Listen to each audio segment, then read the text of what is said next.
నాతో ప్రయాణంలో ఉన్న మళ్ళా ఇన్ఛార్జ్ రమేష్ దమ్మా వెంకటేశ్వరరావు గారికి,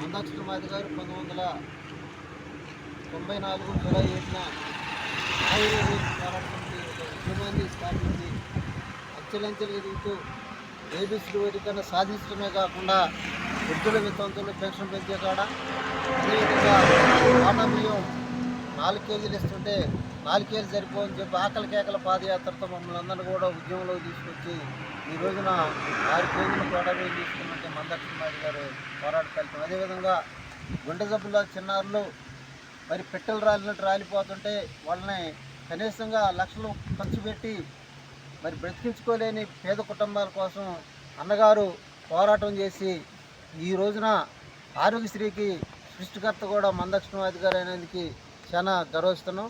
అదేవిధంగా ఏబిసిడి వర్గీకరణ సాధించుకోవడం జరిగింది. ఏబిసిడి వర్గీకరణ సాధించుకున్న తర్వాత ఎస్సీ వర్గీకరణలో వెళ్ళి సంబంధించిన వాళ్ళకి 1%, మరి మాదిగలకి మనకి ఎస్సీ 5% ఇవ్వడం జరిగింది. ఇప్పుడుకున్న రిజర్వేషన్లు మనం కోల్పోయిన దాటిని మళ్ళీ మనం రెక్టిఫై చేసుకోవాలంటే మన పల్లెల్లో మన పిల్లల్ని చదివించుకొని వచ్చిన అవకాశాలను కూడా అందిపుచ్చుకోవాలని చెప్పేసి ఇప్పుడున్న గ్రామ పెద్దలు రాత్రి అన్నారు. ప్రతి గ్రామంలో కూడా అంబేద్కర్ బొమ్మ, జగ్జన్రావు బొమ్మ 2 కంపల్సరీగా ఉండాలా.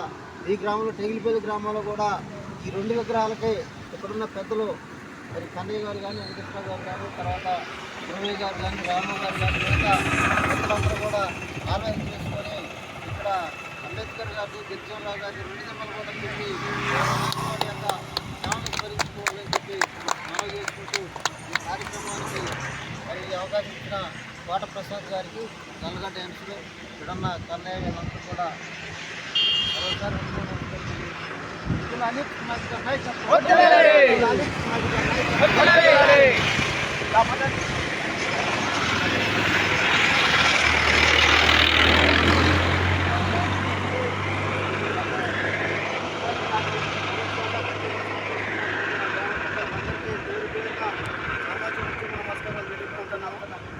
ఇదే స్ఫూర్తితో ఇంకా ముందుకి 10 సంవత్సరాలు చేయాలని, కొనసాగించాలని మనస్ఫూర్తిగా కోరుకుంటూ మీకు ఇచ్చేసిన అందరికీ కూడా నా హృదయపూర్వక ధన్యవాదాలు తెలుపుకుంటున్నాను.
బాబాయ్